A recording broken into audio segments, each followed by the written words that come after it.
All right, welcome to Season 2, Episode 31, which is also Episode 63 of the Retro Game Club podcast.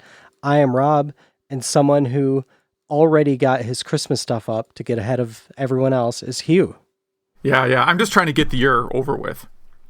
I feel like if we all put up Christmas decorations now, it will accelerate the ending of the year faster. Yes, please. Please. So what's been going on? Let's see. Special podcast episode out. So speaking of how 2020 has been going, I did another guest spot on the Nerd Noise Radio podcast. And we did one about dedicated to games that we played during quarantine. Cool. We'll put that in the show notes. Yeah. You should check that out. If you like listening to people talk about video game music. And it's like, we each were going to pick like 8 games. I had no problem. Matter of fact, I had to cut games out. That's how much gaming I've been doing while under quarantine. Let's see. I've been trying to play Octopath Traveler a little more. Again, the big barrier for me is the font. It is really, really hard to read the text in that game. It's kind of like, I don't know if you've played either of these games. You probably haven't played either of them. Live Alive or Live Alive, whatever it's called, in Bravely Default. Those are 2 like old Square games. I've heard of them. I haven't played them. Yeah, if you don't like turn-based RPGs, you probably wouldn't like either that much. Yeah. And it's sort of like a combination of those 2 games. And then I guess we can talk about this during our game club segment, but I was dealing with some insomnia, so I made a bunch of maps for the game Dungeon Explorer, which we will be talking about later. Nice. You mean the Game Club games we forgot to announce last episode and I had to record in my office to those cut games, that in? Yes, those games. Podcast fail. Yeah, I'd already been working on the maps at that point. So that's why I picked it as Game Club, because I kind of figured I would finish the maps around the time we recorded. Nice, cool. Those will be on your site, so we'll put those up in the show notes too. Yeah, why not? How about you? What have you been up to?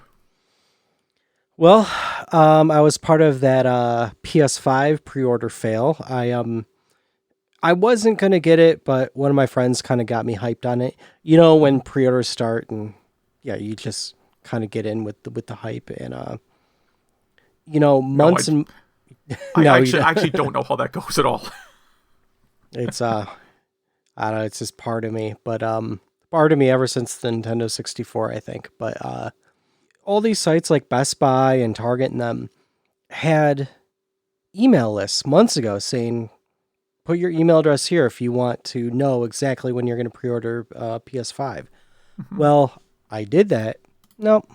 No emails at all, as they just kind of willy-nilly did it. And I think it was Walmart that got it all going. But once again, bots won the war, and they're all on eBay now. And then there was a second and third, I think, pre-order after that, and my buddy was able to get one, but no luck for me. So whatever, I'll get one when I get one. Mm-hmm. It does have a good we'll talk about this when it comes out, but it does have a good lineup for a launch lineup there. So yeah, so I actually kind of feel the opposite about the PS5 launch lineup. I don't see anything in it that I really want. To be blunt, like I didn't order the PlayStation 4 even until there were like a few games that I really wanted to get. It was basically like, Final Fantasy 15 looks pretty cool, and I want to get Ys 8, and that's why I bought it. And PlayStation 5, I'm either going to wait till like Ys 10 is announced, which I kind of think it'll be announced next year, which means it'll be out in the US in like 2038. Yeah. And maybe if they did, for sure, if they did a Grand Theft Auto game that was in the Vice City setting, I would for sure get one. Yeah. I don't know. I'm excited for Demon Souls. I'm excited for Miles Morales, Ratchet and Clank, and then all the PS4 games that you can upscale, which I don't know how much that's going to actually add, but I won't know anyway because I didn't get a pre-order. So, yeah. Yeah, and Yeah, there's I mean, you'll be just able to get one. I mean, I usually, for systems, I wait until the first hardware revision anyways.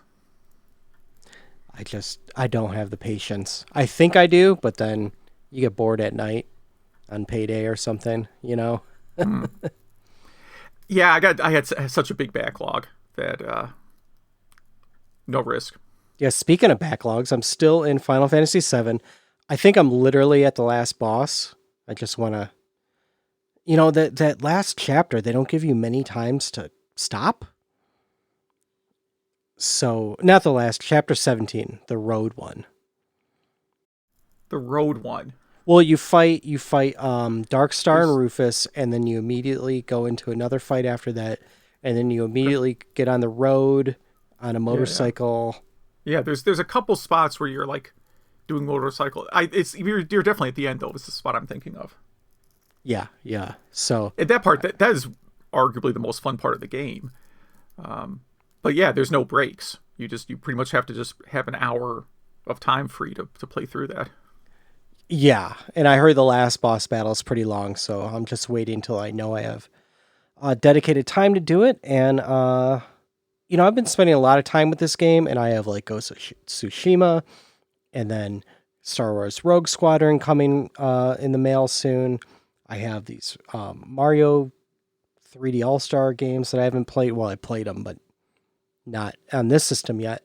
And there's just so many games just piling up. I mean, it's an awesome problem to have, but there's only so much time in the day, you know? So Mm-hmm. I might take a break soon and just get into some easier retro games.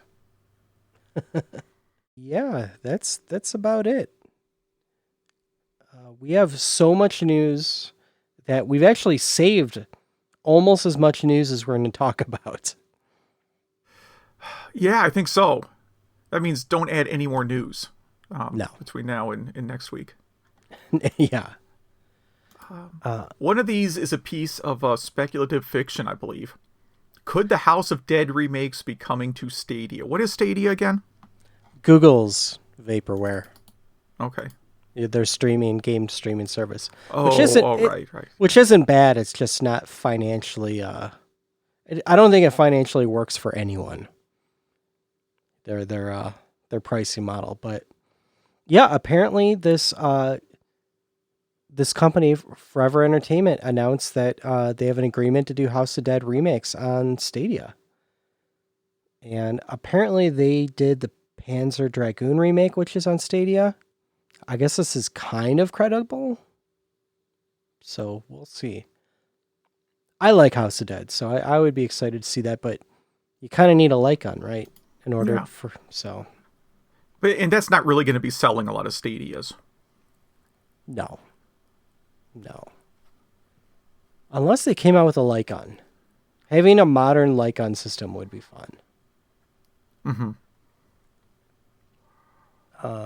In cooler news, Trent Reznor announces Quake soundtrack is getting a vinyl treatment. Yeah, so just in time for Halloween, man. This is when I set up my garage for Halloween trick-or-treating. I think I talked about this on a previous episode. Quake soundtrack is one of the things on my playlist that I'm blasting through the garage. Nice. Because it really, really sounds... It has a real, like, haunted house sound to it. Now, I'm not going to be doing it on a record player. No. You think you're going to pick this up? No chance at all. No. I am a big Nine Inch Nails fan. They also mentioned that the Social Network's on vinyl, and Social Network is one of my favorite albums to put on when I just like have to do some coding. Mm-hmm. And again, Quake soundtrack I put on for Halloween all the time.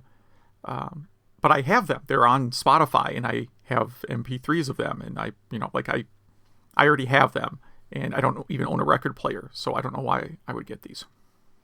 Yeah, it would be something you hang on the wall, just artwork. But right, I only own one record album, and that is Pac-Man Fever. Nice. and that is just for decoration. So yeah. The interesting thing about the Quake soundtrack is that the songs finally have names. That's been a long-running, debate in the community. Like, people, rip the Quake soundtrack because the MP3s, the audio is just right there on the Quake CD. Yeah. But there's no names for any of the songs. So people over the years had assigned names to them, and now they officially have names. Nice. Well, uh, as of 2 weeks ago, Trent Reznor won an Emmy. So Hmm. that means that dude is one award away from an EGOT. He just needs Yeah. his Tony. Yeah.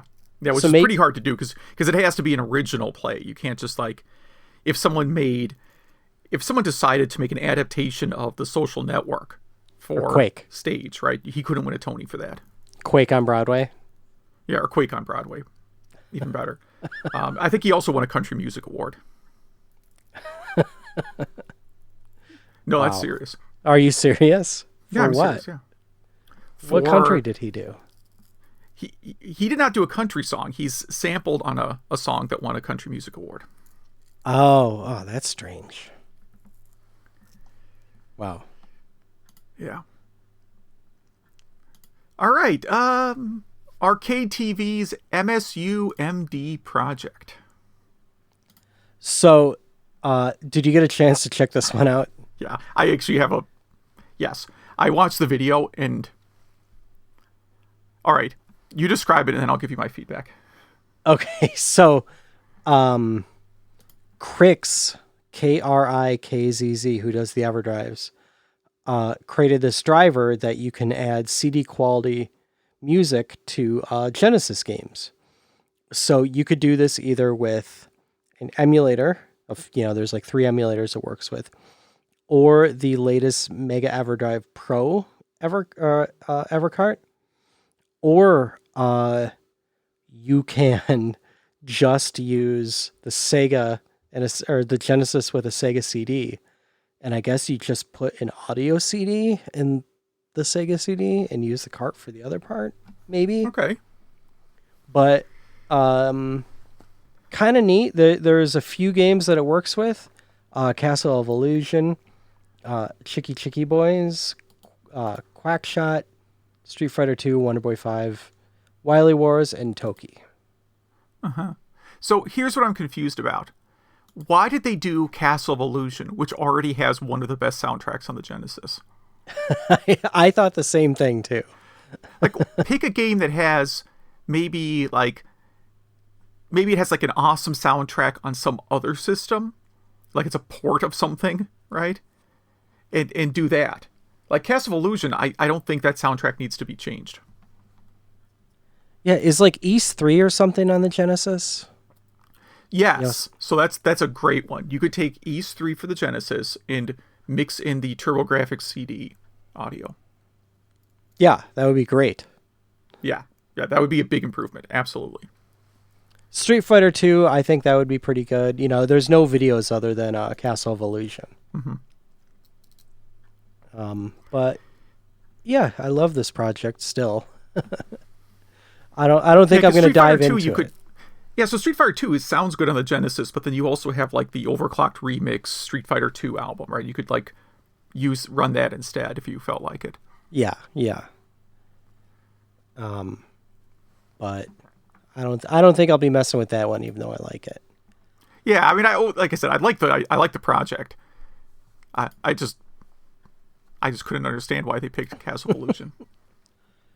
This next one, I didn't watch this video till today, and I almost took it down. Okay. It's a bit deceptive. So this is on Hackaday. Controlling a broken Nintendo 64 with MIDI. What I thought this would be is this guy just chiptune jamming on SNES.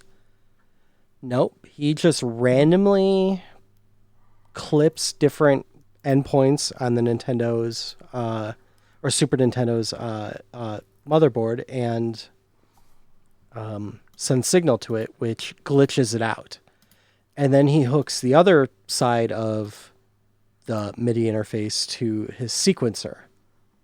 Would it be? Yeah, sequencer. So you could kind of use it as like art in the background while you're jamming out. So it wasn't as cool as I thought it would be. It's not bad, but this guy's literally, he doesn't know what he's glitching out. He's just randomly Yeah. poking at it.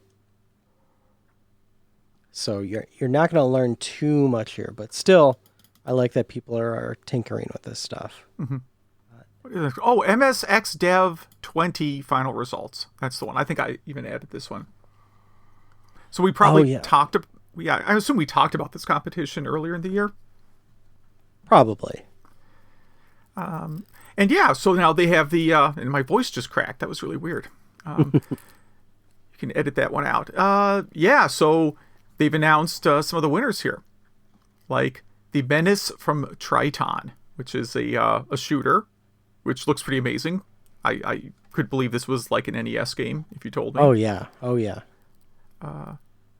Relevio's Snowboarding, which I think also looks really, really good. Stupid Martians, which looks, I mean, it's kind of general overhead shooter, looks pretty good too. And then they got a video montage here of the whatever top 20 or so best games. Oh, I missed the video montage. I'll have to look at that later. Cool. Yeah, there's a bunch of stuff in here. The ones we just talked about are on there, and I think I saw a couple others on there too. Because I think they're really quick. I don't think you see. I think the three you mentioned are the 90% of the video. Yeah, that snowboarding one looks great. Yeah, if you see the video, it's pretty fast too. Yeah, yeah. What do we got next here? Did you know that GoldenEye had a dual analog control option for Nintendo 64? No, but I do now. That's the whole story. And I think I knew that back then. So this would have been one of the earliest games that had it. Apparently, Episode 1 Racer had it as well. Uh-huh. So did they have... What was that? There's like a boogie board attachment for the 7800 you could get for games that used two joysticks, like Robotron. So you could like mount the joysticks in this big board, and you were trying to use them. Like in Nintendo 64, you can probably use two analog, but it'd be kind of uncomfortable. But if you could like snap them into some bigger board, that would be better. It's not that uncomfortable because you're just holding the center of each stick, you know? Mm-hmm. But it's hard to use the other buttons. Yeah, you really just get the Z button out of it. That's about it. Yeah.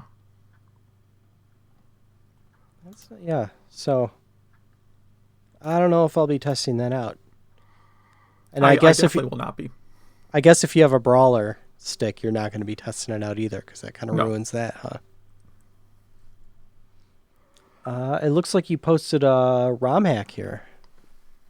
Yeah, so this is a ROM hack that I've been thinking for years I wish someone would do. And it is Doom for 32X, but with other Doom levels. So someone has figured out how to take other episodes of the first Doom and put them into the 32X version of Doom. Nice. Wow. So, yeah, I think that's great. Again, it's not like a thing I want to play because I think it would be fun.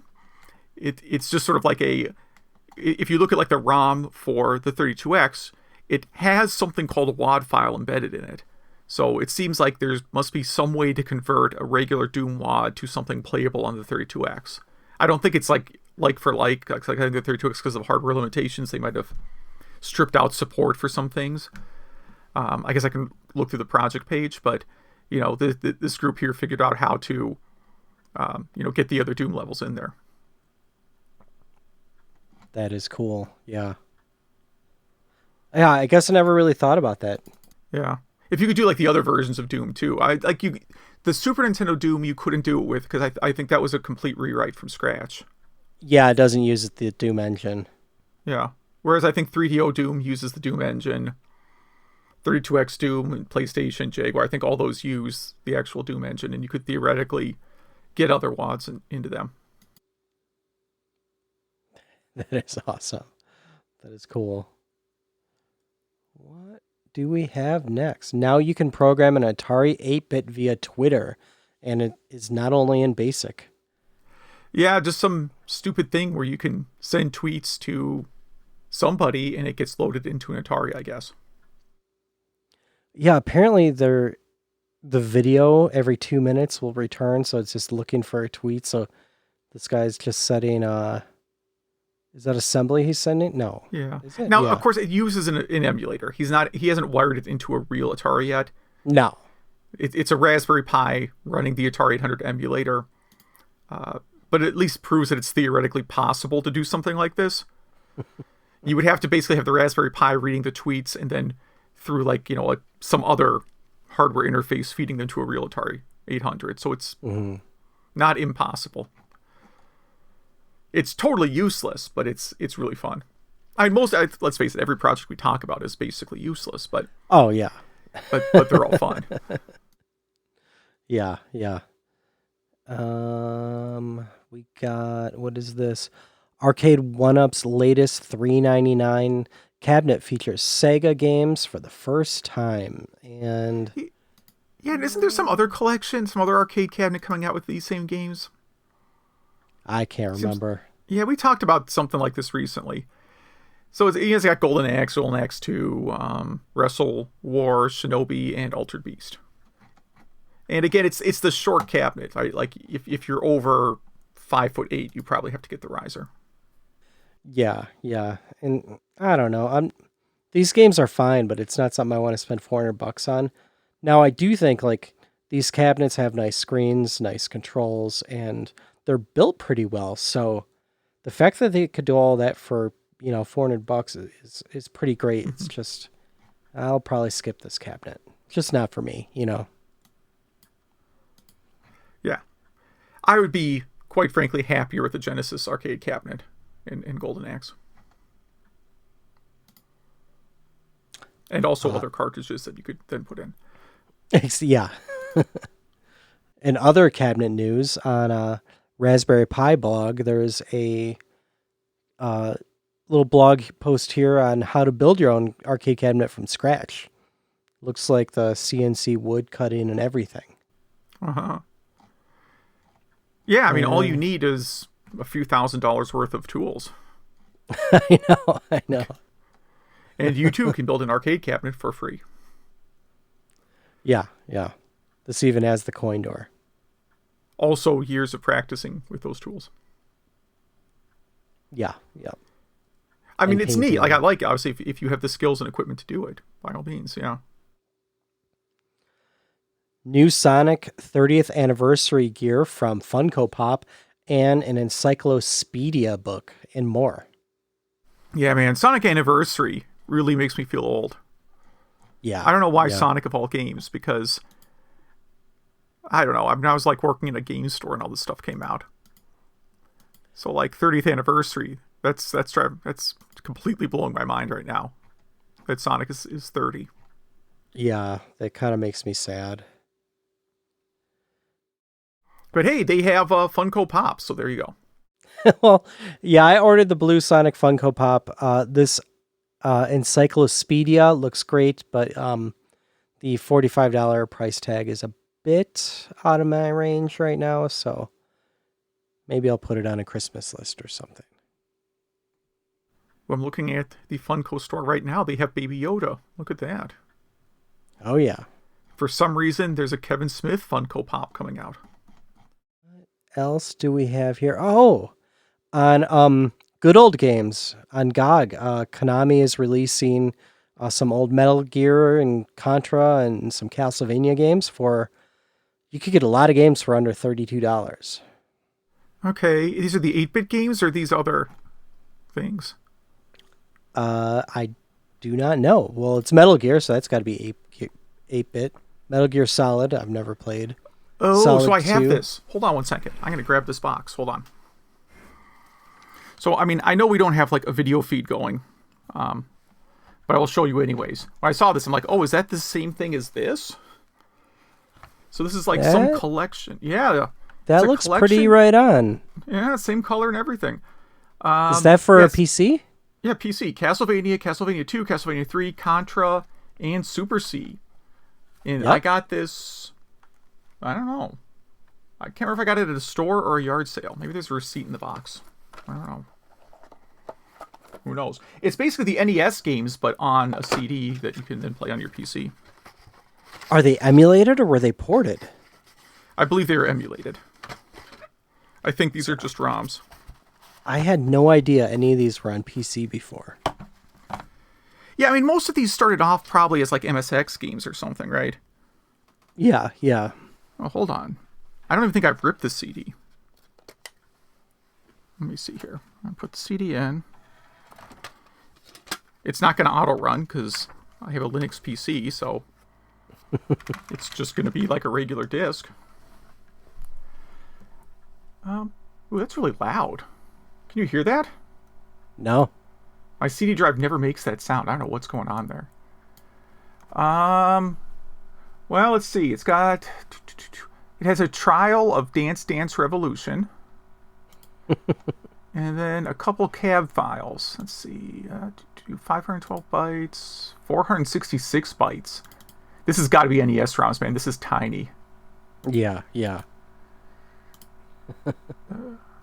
Yeah, but for whatever reason, it's making my CD drive go pretty crazy here. So I'll try unpacking this later and seeing what is actually in these. My guess is it's just the ROMs. Yeah, this is saying that this was also released on PS3 back in the day too, which I missed that. Okay. Yeah, I'll do a thing where I compare these two like ROMs you get off the internet. Yeah, I would love that. Then we have an unplanned Mario segment, A lot of Mario news, yeah. which the first Yeah. one isn't really news. I almost put this in here because it's not news. Yeah, why did So- you put this in here? So we could have this very conversation. Have you ever wondered what Yoshi's feet look like? No. Neither have I. I actually never noticed them before. But ScreenRant.com has a pretty long article here about in this Mario activity book, you could see Yoshi's feet for the first time, his bare feet. Does he have human feet or something that's like really weird like that? No, just exactly what you think they would be. It'd be cool if he had like raptor like talons on his Yeah. feet. Yeah, that would be an interesting story. But that's not a real story there. The real story is now Super Mario 64 is running on Sega Dreamcast. All right. So, Yeah, I look forward to seeing Nintendo take this down. yeah. There's a video on here. It looks like it was like a Twitch stream or something. Maybe YouTube stream. I don't know. But it's not perfect. It looks a little bit brighter, I think. His mustache is all messed up. Then there's a few glitches, like you don't see what stars you have or how many stars. But other than that, it looks and works pretty well. Yeah, no, yeah, definitely looks good. Yeah. And I wonder how hard or easy this one was to port. Because what chip was the Dreamcast again? That wasn't a MIPS chip. No, I don't remember Hitachi, offhand. I think Hitachi or something. Yeah, but there are two systems with completely different hardware. I don't know if there's much, if any, similarity between the two. Yeah, crazy. But it's actually compiling on that hardware. And some not safe for work news. A naughty game starring Princess Peach was taken off by Nintendo. It was an adult parody, apparently. So there you go. It was made in South America. I didn't even know anything like this existed, but also I don't search for things like this. So there you go. Right, yes. Here's Super Mario World running on a PC. So Mario 64 runs on Dreamcast. This is Super Mario World. It's actually running on an MSX. It's not a PC IBM compatible. But That's pretty crazy, yeah. Because I would have to imagine like the Super Nintendo dev kit was probably into like a Sharp 68,000, whatever it was. I'm trying to think what was a popular dev computer in Japan at the time. MSX, obviously, but that was an 8-bit computer. So it's pretty impressive to port that back. To me, it looks better than 8-bit, and it looks like it's running great as well. Mm-hmm. Yeah. Oh, yeah. Definitely does. Yeah, so good work on this one. Super Mario Brothers 2 Superheroes Edition. So this is a ROM hack of Super Mario USA, but it remakes the sprites and a few other things modeled after the 16-bit remake. Yeah. Yeah, so it looks a little bit like Super Mario All-Stars. I mean, obviously not exactly the same, but it looks close to Super Mario All-Stars. Yeah. So, yeah, if you're interested in that one, check that one out. I actually didn't play that one. Hacker uses Lego Mario to play Super Mario Brothers. And so there's this Mario Lego thing that his eyes light up and he makes some sounds, and this guy hacked it so he can move it back and forth and bounce it on a Lego thing, and it actually controls the Nintendo. So there you go. It's like a advanced Rob the Robot. Yeah, pretty much. Yeah, I guess we jump into our topic, which is also, I guess, our biggest news item of the week. Yeah, I was sort of debating whether this qualified, and I figure why not. And that is, in the past week, Nintendo officially discontinued the 3DS. I think it qualifies because it ends the DS life, I guess. Yeah. You know what I mean? Yeah, for sure. I think we all knew this day was coming. I mean, when Nintendo released the Switch, they of course said, "Oh no, we're not replacing the DS." But of course, everybody knew that they were replacing the DS. Yeah. And the Switch Lite is just kind of like the final straw. The kind of the sad, the last year of the 3DS is pretty sad. You know, they had a couple really big physical releases. It was like a Persona game and Kirby's Extra Epic Yarn, and it was a bunch of like big, kind of final really good releases. But then the download store. Have you been to the Nintendo 3DS download store? Not in a year or two.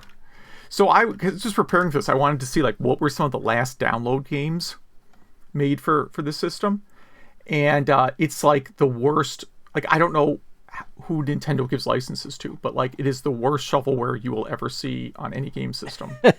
Wow. So here, I'll send you this list in the chat window. Wait, is there a chat window? There it is. There's a chat window. And you can see some of like the final games released for the 3DS. Most of which seem to be just stuff out of a like. There's a great one here called PDI Check, released May 2019. It's $99, and it has one screenshot that has no content. For $99. $99, yeah. Wow. I don't believe anyone's purchased that. But there's Maze Breaker 4, Maze Breaker 3, Bricks Defender, Little Sheep, Escape from Forest. Now, again, these are probably better games than what I can program. I actually had an idea for a game that was similar to Escape from Forest. But these look pretty odd. They basically look like I got a How to Program Games book, and this is the demo app that came in that book. The last, or I'd say the last good download game is probably Shakedown Hawaii. Yeah, I heard that one was great. But what are your, favorite games on the DS or the 3DS? Yeah, so I'm sticking with 3DS. I'm only going to talk about 3DS games, but I kind of like put a few notes down about like if you haven't got these on the 3DS yet, here are like a few games that I think if you're into retro games you'll like a lot. Mm-hmm. So I've talked about like Link Between Worlds on the show probably 100 times now. But Link Between Worlds is very, very similar to Link to the Past. And that's probably my favorite game on the whole system. There's the NES Remix Collection, so it's stuff from both of it's basically the best of the two NES Remix games. There's a bunch of Zelda remakes on there. Like you have remakes of Majora's Mask and Ocarina of Time. I guess it's not a bunch, that's two. But those are both done really, really well. They do a lot of like I guess you'd call them quality of life improvements on those. You know, like Majora's Mask, you know, is really has got this whole like time travel mechanic, but you have to in the original game keep track of like where stuff is by hand. And here they have like now expanded the notebook of Majora's Mask to where it's really easy to figure out where you're supposed to go next. Okay, yeah, I have that one. Okay.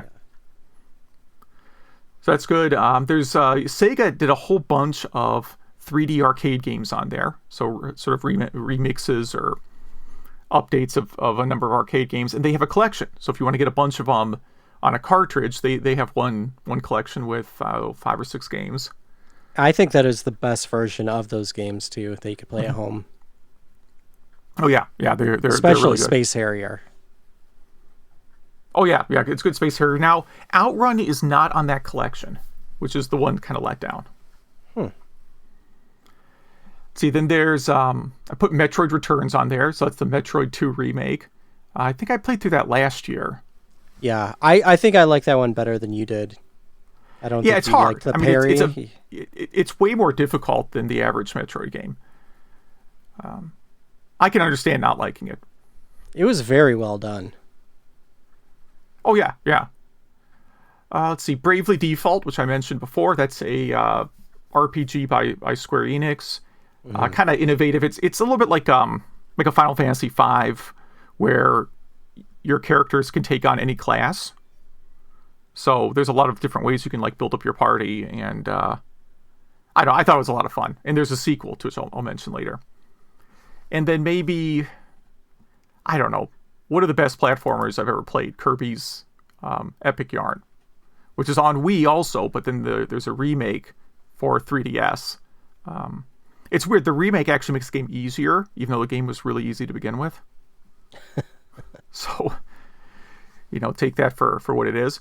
It's fun. It's just a really great platformer.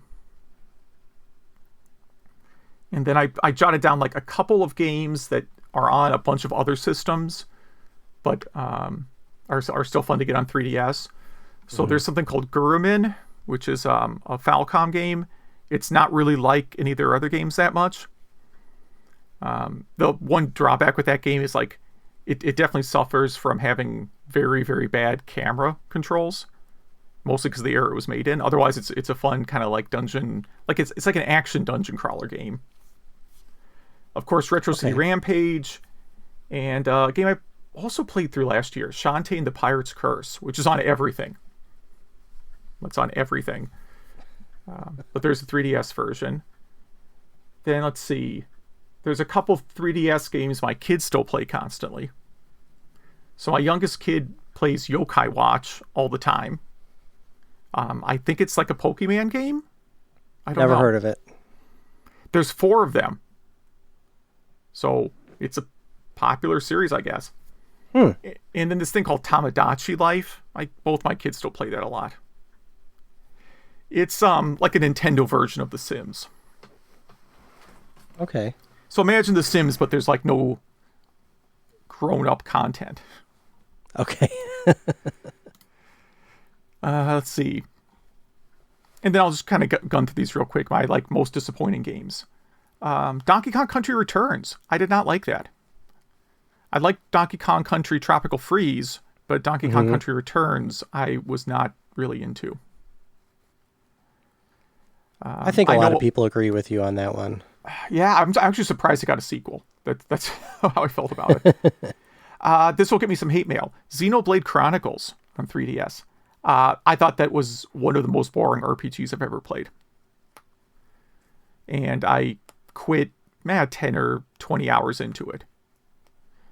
And when I started looking at reviews, I'm like, I literally Googled, like, when does Xenoblade Chronicles get good?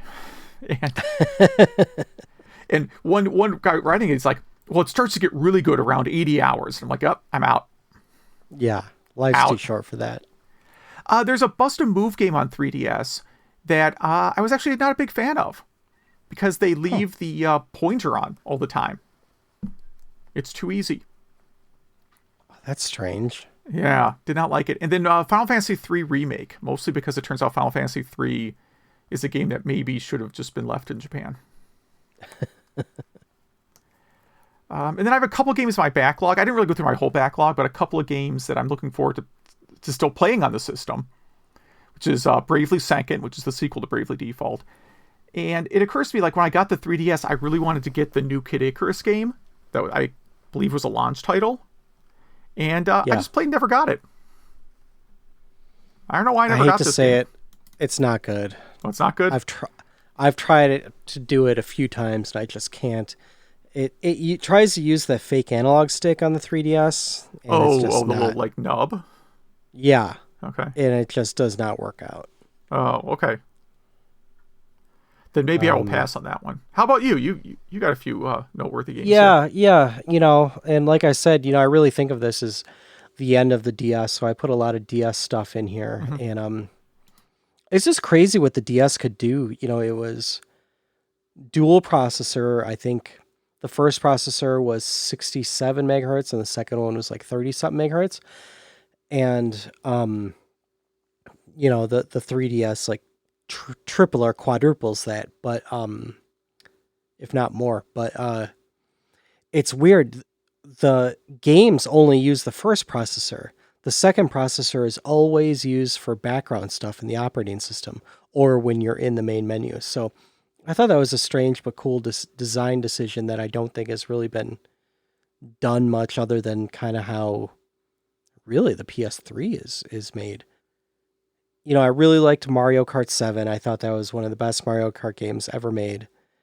Nintendogs, I can't believe Nintendo stopped doing those. That should be on phones. That should be on everything. They would just make so much money.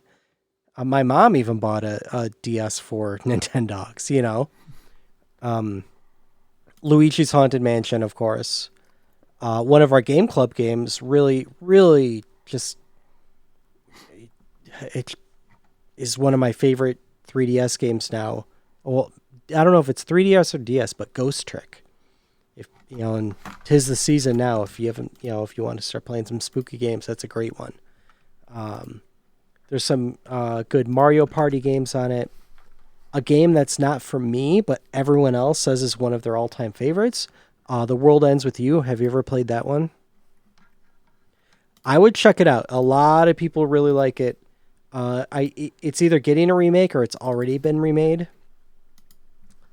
Grand Theft Auto Chinatown's what's it called? Chinatown Stories, I think. Just a Chinatown Wars. Chinatown Wars. Just a fantastic game. And then freaking Mario 64 got a remake on the DS. It's not even 3DS, it's the DS. I mean, it has quality of life upgrades. It has new stars, a lot of new stars you could get. I think it was just something that fans did not expect, and it just looks fantastic on it. So, and a lot of people that listen to this show know that I do a lot of emulation on the 3DS. It's just a fantastic system for that. And yeah, I'm sorry to see it go. I really like the system. I think my only complaint with it is that I always get, I don't know, there's no good way to hold it. It's the one system where I always get hand cramps with, even if I buy there's like grips you could get for it. And those make it a little bit better, but it makes it harder to travel with. So that would be my only DS or 3DS complaint. Mm-hmm. So you mentioned, I think Chinatown Wars that's regular DS, and I really like that game a lot too. I played it. Oh, it's probably over 10 years ago now. Yeah. But it's a really good. I realize Grand Theft Auto started as a overhead 2D game. Mm-hmm. So it's not like they downported the engine. I think if anything, they probably looked to their older games and brought it up. But yeah, it's really fun, and it has like this ongoing like trading mechanic, like Taipan, sort of. So you can kind of play it forever if you felt like it. That's cool. Yeah. I did not finish that game. But yeah, sorry to see it go. Any final 3DS thoughts? No, I'm sort of curious if we'll eventually start getting 3DS games on the Switch in some form. I guess the dual screen is going to make it hard to really do that right. I mean, some of the 3DS games don't really need the dual screen, but for a lot of these, you'd have to reconfigure them to work. I mean, NES Remix was clearly a thing that worked on a single screen, stuff like that. But the things that really heavily use the two screens, I guess you would have to. I don't know what you would do to get them to run on the Switch. Yeah, and you can emulate DS and 3DS and have the two screens on top of each other on your computer screen, but I haven't really tried that because I have a DS and a bunch of games. I don't know, it just kind of felt too new to emulate for me, but yeah. Yeah, again, I haven't really thought of emulating it because I just don't know without the touch screen. That's the other part too. Like, I guess the Switch has touch screen, so you could do it, but yeah, you need the touch screen. You need two screens. I just don't see that being a good emulation experience. Yeah. Okay, so that ends the 3DS discussion, and this will be a bit awkward to our listeners, but we recorded what you just heard yesterday, and while I was mixing it last night, the audio got all garbled and yada yada yada, so we get to record this next part again, so it might be a little bit awkward for really all of us involved. Yeah, especially because I vowed to never talk about summer games again after the first time I recorded it. Yeah, so we're gonna kind of plow through this because we're all slammed with work. So yeah, my game club game was Summer Games or Olympic Summer Games. So that one is on the SNES and the Summer Games is on everything. And they're both total garbage. I want to like them. Summer Games is by US Gold, and who cares who Olympic Summer Games is, because it's not even as good as track and field and yada, yada, yada. You push one or two buttons and nothing really works right. The controls on everything are horrible. Now, Summer Games has an excuse of being an old game and kind of worked better on some of like the computers like Commodore 64, but no excuse for Olympic Summer Games. And frankly, I am sorry that I requested it. I'm not trying to be negative, but we have to talk about this dud of a game twice, so we're just yeah. Well, yeah. I mean, last time you talked about how bad some of the specific events were. So yeah, I mean, I think it's maybe just a game that hasn't aged especially well. Like, I'm trying to go back into the mindset of playing this game when it was new. Mm-hmm. The problem is like we had track and field in the arcade by then, right? Exactly. By the time I would have played this, and track and field in the arcade was really fun. It definitely did some damage to your hands, right? But it was a fun game. And Summer Games, I played the Sega Master System version, and I did about as well at these games on the Sega Master System as if I tried these events in real life. Oh, yeah. Well, in fact, so you remember last time where I played 5 minutes of, I think it was NBA Live, where my controller wasn't even working. It was just on computer versus computer, and it took me a few minutes to realize. Yes. I actually checked my controller this time again during like the 100-meter sprint, because I was like, is anything I'm doing affecting this game? And right. That's because you have to kind of do like a left, right thing.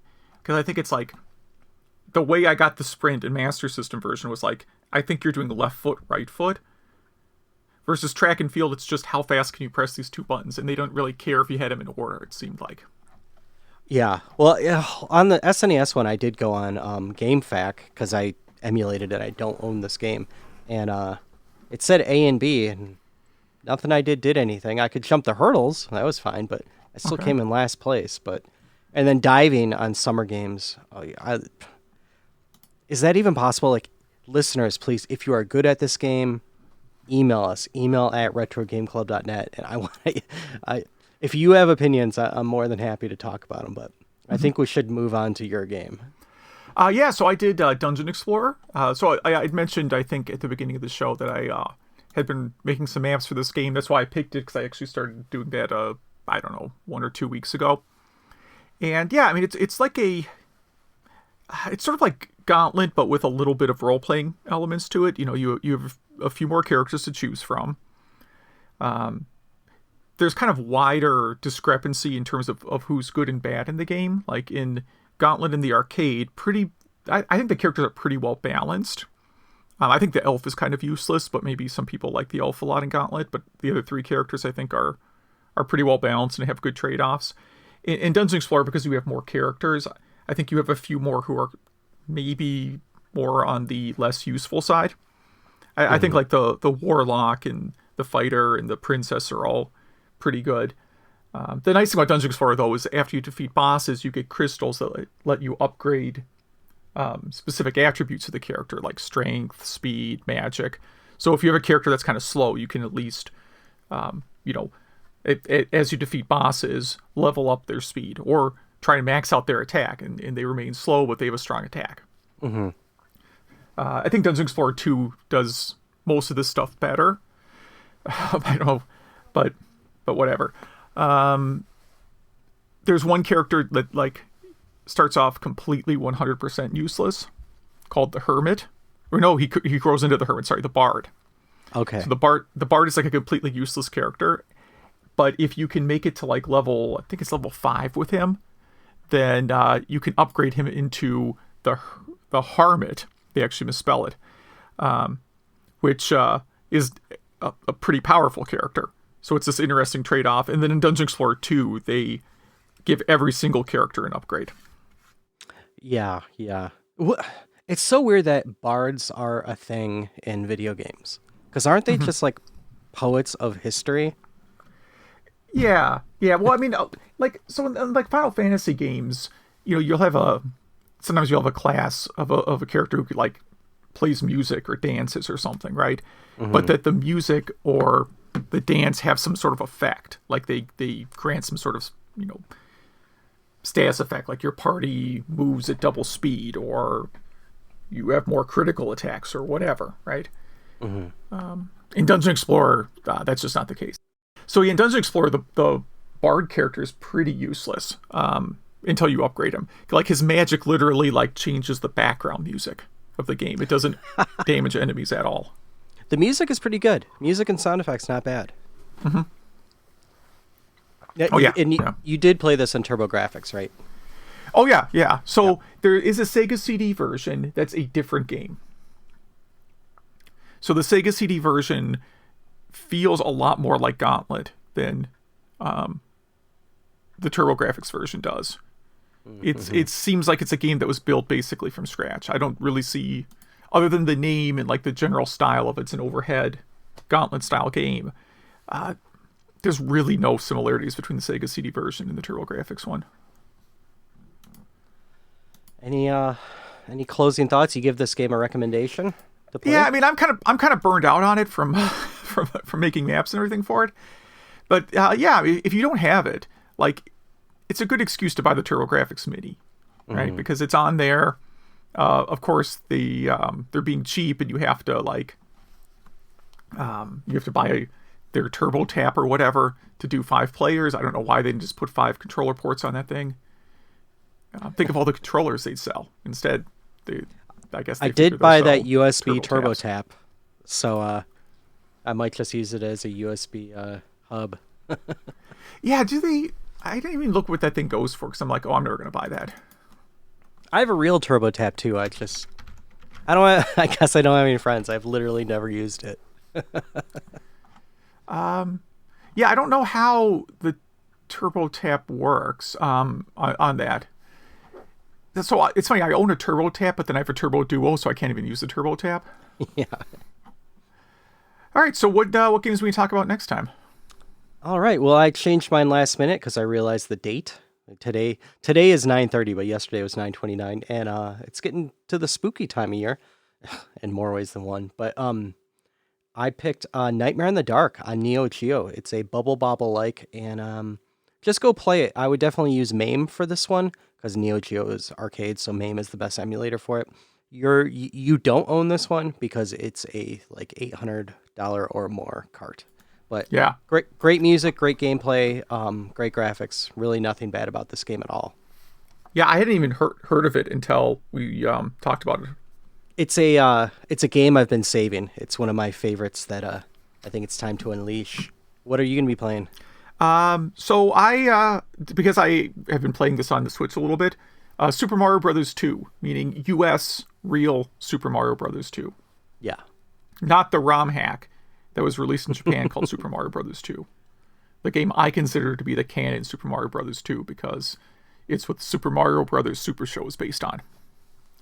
If you want, yeah, exactly. If you want your mind blown, watch some speed runs of this. Uh, Oh yeah, we'll go into it next episode, but yeah. No, I'm playing the Super Mario All Stars version, but there's of course the original version and the Game Boy Advance version, which has what did they call it? I've never played that one. Different. So they call it like Super Mario Advance, but it's actually Super Mario Brothers 2. So any of those, play any of them.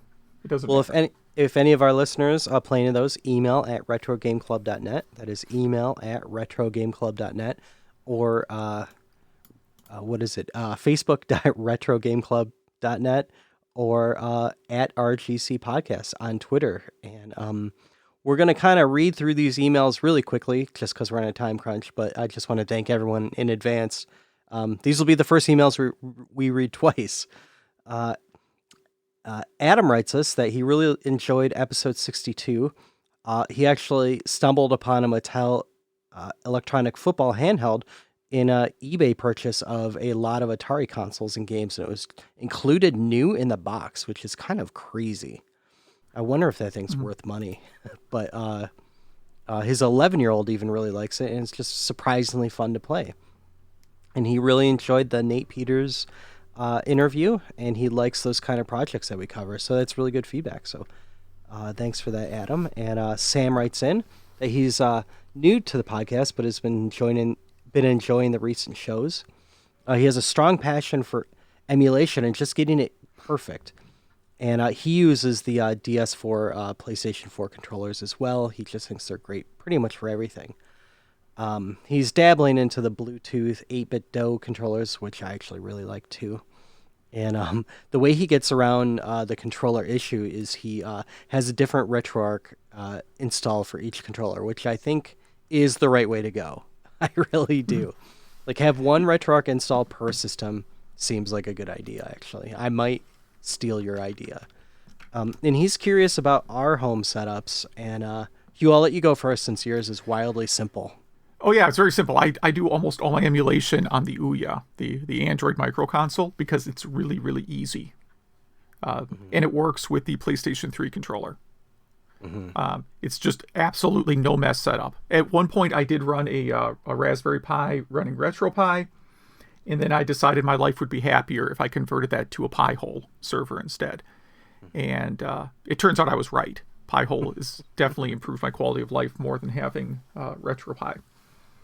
That said, I'm starting to think through like winter projects, because we're getting close to that, and something like maybe doing a Raspberry Pi 4, but that's like a custom, like it just runs DOSBox or ScumVM is kind of what I'm thinking. Because the thing with RetroPie is like I would spend a lot of time browsing ROMs and configuring system specific controllers, and not a lot of time actually playing anything on it. Yeah, and I'm a huge fan of DOSBox, and I don't, other than the DOSBox part, I never emulate DOS games. I actually like install them real time. I really don't use ScumVM much. I was just looking because I was thinking of Halloween games for upcoming Game Club games. There's one I'm not going to say what it is yet, but it's a game that's been on my backlog for a very long time. And it does run in ScumVM, and I was actually thinking of spending this weekend trying to make that work. Yeah, that'd be great. I would love to have more DOS and Windows 3.1.1 games on here. Of course, I could probably get to work in DOSBox too, which might be easier. Who knows? Yeah. Well, I have to answer for mine. Yeah, you didn't answer. So, yep, I have a pretty hefty AMD PC from like 2 years ago, maybe 3. That was the best at that time, and I use that for emulation because I really like the CRT effects, like the scan lines and the geometry effects and stuff like that. And so you kind of need a hefty system if you want that with no lag. And I also try to do the kind of the read ahead, the run ahead in Mm-hmm. RetroArch to get the lag free, which sometimes work. It didn't work in Olympic Summer Games. I also use the PlayStation 4 controllers. I have the here. Wait, I'll hold these up just for Hugh, and you guys can not see them. I I guess I should have look now, right? yeah, I have the PlayStation 1 style Okay. that was a limited run, and then I have the weird purple and aqua one, which I No, think yeah. was also a limited one. I mostly do EverDrive though. I have an EverDrive for almost everything that I don't own a cart for, so that's really my preferred way now that I have all my OSSC scanline stuff going. But yeah, thank you for those emails, and I think we got one or two more there, right? Yeah, we got a couple more. I will take the next one for majors about Final Fantasy VII Remake not being relaxing. And of course, he understands with all the craziness going on that it probably is harder to escape life than before. And he's kind of finds it kind of puzzling that really dark games like Last of Us 2 are very popular right now. Which, yeah, I get. Yeah. At Games Ultimate Arcade Cabinet. He said it's probably fine for folks that want to decorate their man cave or playroom. But for $600, maybe At Games is trying to discourage people from buying it just to use it as a hacking kit. And says the price reminds him of the new, have you seen this, the Capcom Mini Cute cabinet that goes for $1,500 and does not include a monitor or games. It's a crazy cabinet though. Yeah, it's a awesome looking cabinet. I would definitely like to have it. First I'd like to have room to have it, and then I would like to have it. But yeah, so it's pretty cool looking. Suggests a new drinking game whenever I mention not reading the show notes before recording. Yeah. People get pretty drunk. I'm pretty good for that. Yeah. You did it twice in a row this time. Well, it's funny is I think I can. I even though we're re-recording a part we previously did, I still haven't read all the notes. Canceling Black Friday. Oh yeah, so he's not a big fan of going out shopping on Black Friday either. But with all the other major events like the Olympics and Midwest Gaming Classic and so on canceled, maybe Black Friday is not something people are really going to be that disappointed about. Which, yeah, I don't know. It's been a while since I've gone, except to drive by the line at Best Buy and yell at people that they're losers. I really haven't gone out on Black Friday in a while. You've done that, right? Like just driven by and mocked people waiting outside. No. No. You should take your kids to do that. Like you can have them make a sign that says like "You're losers," and you drive by with them holding the sign out the window. You never done that? No. You'd think they'd have better things to do. I mean, yeah, camping all night to save $50 on a TV. Right. And it's not even like a brand name TV usually, right? It's what was it from The Simpsons? Like, oh, it's a genuine Sarny. Like that's what they have at these Best Buy Black Friday sales. Yeah. And then he also mentions that his town's county fair was having a drive-through county fair, and trying to figure out the logistics of how that would work exactly. Like, I guess maybe you bring some baseballs and throw them out your window at the milk jugs or whatever. Drive up elephant ear stand. Yeah. Yeah, sounds about right. And for games of the episode, he mentions playing Dungeon Explorer on Sega CD and Dungeon Explorer 2 on the TurboGrafx 16, which is the only way to play Dungeon Explorer 2. Come to think of it, you don't need to mention it's on TurboGrafx 16. That is literally the only version. In fact, this is one of my when my kid, I talk about my kids pricing out all my games for when I drop over dead, right? This is one of the ones that they will be probably getting a few $100s for. Is that only a duo game? It is only a duo game. Oh, there's a Japanese version too, but that's okay. it. They did not release Dungeon Explorer 2 on anything else. Which is a shame because it's actually a really good game. Yeah, It has yeah. way more like RPG elements than the original. All right. Thank you, Majors. And you want to get the last email? Sure, yeah. Elliot writes in. He thanks us for the shout out the last episode. He's continuing to work through the early episodes also, and he's now on number 15, and things that stuck with him were the Windows calculator source code on GitHub, which I totally forgot about, but I mean, I remember now. And the Apple Time Warp podcast with John Romero, which a new episode for the first time in a long time came out this week. So check it out.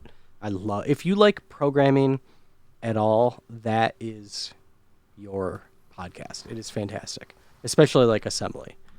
And there's countless old games he'd love to revisit if time permits, but he gets overwhelmed with the hundreds of games and multi-platforms on the RetroPie. So he just has a small curated selection of games that he actually enjoys growing up.